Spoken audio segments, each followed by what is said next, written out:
بسم اللہ الرحمن الرحیم۔ السلام علیکم۔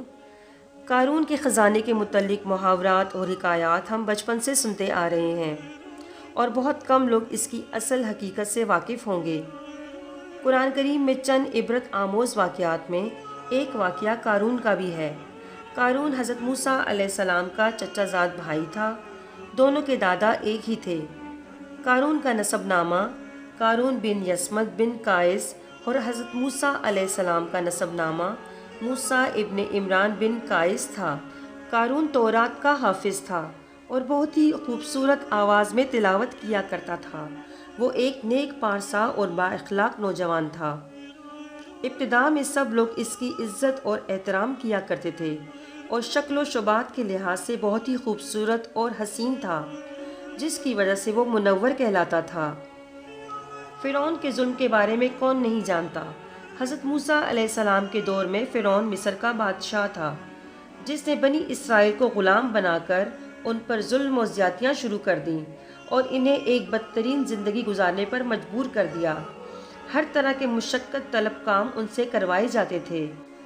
قارون کا تعلق بنی اسرائیل سے تھا، مگر وہ حکومت یعنی فرعون سے ملا ہوا تھا۔ اس نے اپنی قوم سے غداری کی اور فرعون کے ایجنٹ کے طور پر کام کرنے لگا۔ وہ ہر طرح کی خبریں اور منصوبہ بندیاں جو بنی اسرائیل کے لوگ فرعون کے خلاف کیا کرتے تھے یا صرف سوچ رہے ہوتے تھے، سب کچھ فرعون کے سامنے بیان کر دیتا تھا، جس کی وجہ سے بنی اسرائیل کو نقصان کا سامنا کرنا پڑتا تھا، اور یوں وہ فرعون کا اعتبار حاصل کرنے میں کامیاب ہو گیا، یہاں تک کہ فرعون کے دربار میں اسے اعلیٰ مقام مل گیا۔ فرعون اس کو اس کام کے عوض ہیرے جواہرات اور سونے چاندی کے سکوں سے نوازتا، اور یوں ان پیسوں سے اس نے سود کا کام شروع کر دیا اور بے تحاشا دولت کا مالک بن بیٹھا۔ بعض روایات میں ہے کہ حضرت یوسف علیہ السلام کا مدفون خزانہ بھی اس کے ہاتھ لگ گیا تھا۔ سورہ مومن، جسے سورہ غافر بھی کہتے ہیں، اس میں جب اللہ تعالیٰ نے موسیٰ علیہ السلام کا ذکر خیر کیا تو فرمایا کہ ہم نے موسیٰ کو فرعون، حامان اور قارون کی طرف پیغمبر بنا کر بھیجا۔ حامان فرعون کا وزیر تھا۔ قرآن پاک کی سورۃ القصص میں اس کا واقعہ تفصیل سے بیان کیا گیا ہے۔ اللہ تعالیٰ ارشاد فرماتا ہے کہ ہم نے اس کو ایسے خزانے دیے جس کی چابیاں ایک بہت بڑی جماعت مشکل سے اٹھاتی تھی۔ ایک اور روایت میں ہے کہ 70 اونٹوں پر اس کے خزانے کی چابیاں لادی جاتی تھیں، جس کے سبب اس کا طرز زندگی ہی بدل گیا اور وہ غرور اور تکبر میں مبتلا ہو گیا۔ تکبر ایک ایسی صفت ہے جو صرف خالق کائنات کے لائق ہے۔ مخلوق میں سے کوئی بھی اس صفت کا اہل نہیں۔ جس کسی نے بھی اللہ تعالیٰ کی دی ہوئی کسی نعمت کی وجہ سے غرور اور تکبر اپنایا، اللہ تعالیٰ نے اسے نشان عبرت بنا کر رکھ دیا۔ قارون کے ساتھ بھی ایسا ہی ہوا، جس نے دولت کی بنا پر گھمنڈ اور تکبر میں مبتلا ہو کر عبرت ناک سزا پائی۔ ارشاد باری تعالیٰ ہے، قارون موسیٰ کی قوم میں سے تھا اور ان پر ظلم و ستم کرتا تھا، اور ہم نے اس کو اتنے خزانے دیے تھے کہ ان کی کنجیاں ایک طاقتور جماعت کو اٹھانی مشکل ہوتیں۔ جب اس سے اسی قوم نے کہا کہ اتراؤ مت، کیونکہ اللہ اترانے والوں کو پسند نہیں فرماتا، اور جو مال تم کو اللہ نے عطا فرمایا ہے اس سے آخرت طلب کر، جیسی اللہ نے تجھ سے بھلائی کی ہے ویسی تو بھی لوگوں سے بھلائی کر، اور ملک میں فساد نہ پھیلا، کیونکہ اللہ فساد کرنے والوں کو دوست نہیں رکھتا۔ اور لوگوں سے بدسلوکی نہ کر اور اللہ کی نافرمانی نہ کر، ورنہ وہ تجھے سزا دے گا اور جو کچھ تجھے دیا ہے تجھ سے چھین لے گا۔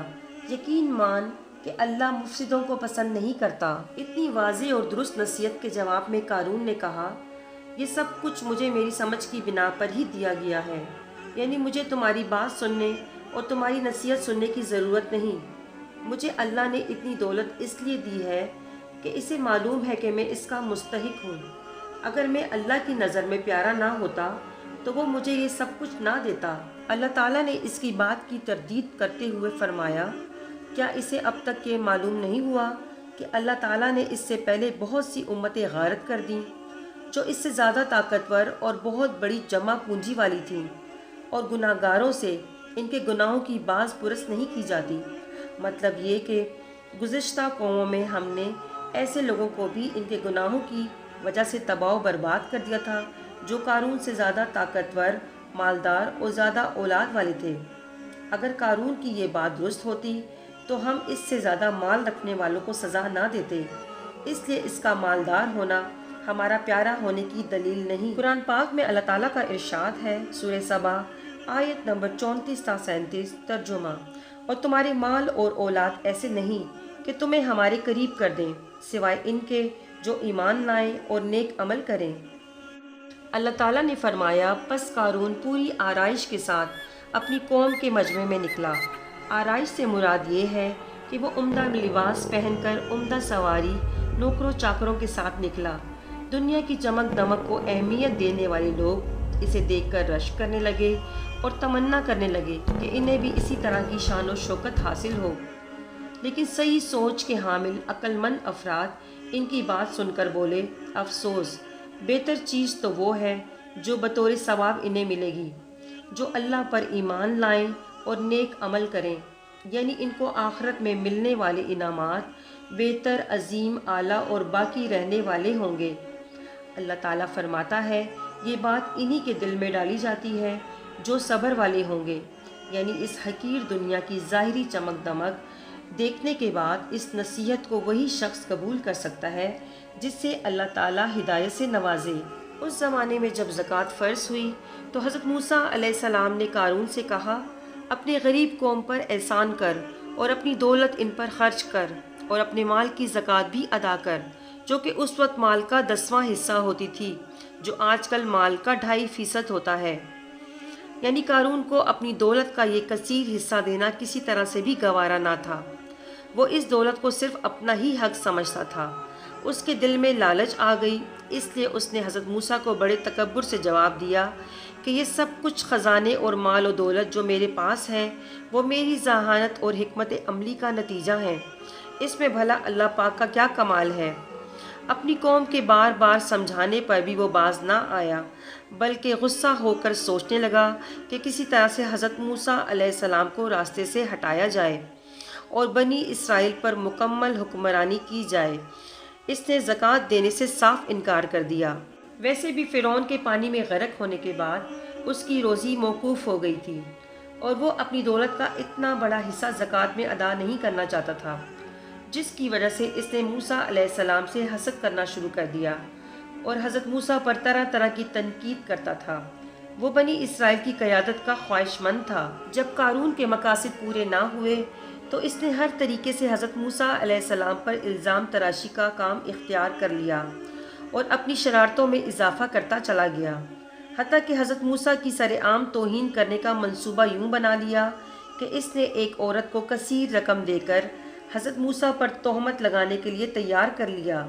ایک دن جب حضرت موسیٰ علیہ السلام اپنی قوم میں واعظ بیان کر رہے تھے تو پہلے قارون نے کھڑے ہو کر سوال کیا کہ جو شخص کسی عورت کے ساتھ برائی کرے اس کا کیا انجام ہونا چاہیے؟ موسیٰ علیہ السلام نے کہا، اگر وہ شادی شدہ ہو تو اسے پتھر مار کر سنسار کر دینا چاہیے، اور اگر نہ ہو تو 100 کوڑے مارنے چاہیے۔ تو قارون نے کہا، اگر موسیٰ اس حد میں ملوث ہوں تو پھر؟ تو حضرت موسیٰ نے جواب دیا، بے شک۔ قارون نے عورت کی طرف اشارہ کیا۔ اس عورت نے کھڑے ہو کر حضرت موسیٰ پر تہمت لگا دی تو حضرت موسیٰ نے عورت کو کہا، خدا کے غضب سے ڈر کر بیان کر۔ پھر اس عورت نے تہمت دہرا دی تو حضرت موسیٰ کانپ اٹھے اور 2 رکعت نماز ادا کی۔ پھر عورت کی طرف متوجہ ہوئے اور فرمایا کہ اس خدا کی قسم جس نے سمندروں میں سے راستہ دیا اور تیری قوم کو فرعون سے نجات دی اور پھر بہت سے احسانات کیے، تو صحیح واقعہ بیان کر۔ وہ عورت آپ کا پر نور اور پرجلال چہرہ دیکھ کر خوف زدہ ہو گئی اور اس نے سارا واقعہ سنا دیا اور سچے دل سے توبہ کر لی اور قارون کی رقم کی تھیلیاں واپس کر دیں، جس پر مجلس نے قارون کو برا بھلا کہنا شروع کر دیا۔ حضرت موسیٰ سجدے میں گر کر اللہ تعالیٰ سے دعا مانگنے لگے اور شکر ادا کرنے لگے۔ ارشاد ہوا کہ موسیٰ زمین کو حکم دو، وہ تمہاری اطاعت کرے گی۔ پھر موسیٰ علیہ السلام نے زمین سے فرمایا، اے زمین قارون کو پکڑ لے۔ قارون زمین کے اندر دھسنا شروع ہو گیا۔ تمام لوگ یہ منظر دیکھ کر توبہ کرنے لگے۔ آپ مسلسل زمین کو حکم دیتے رہے کہ اس کو پکڑ لے، یہاں تک کہ زمین قارون کو نگلتی چلی گئی۔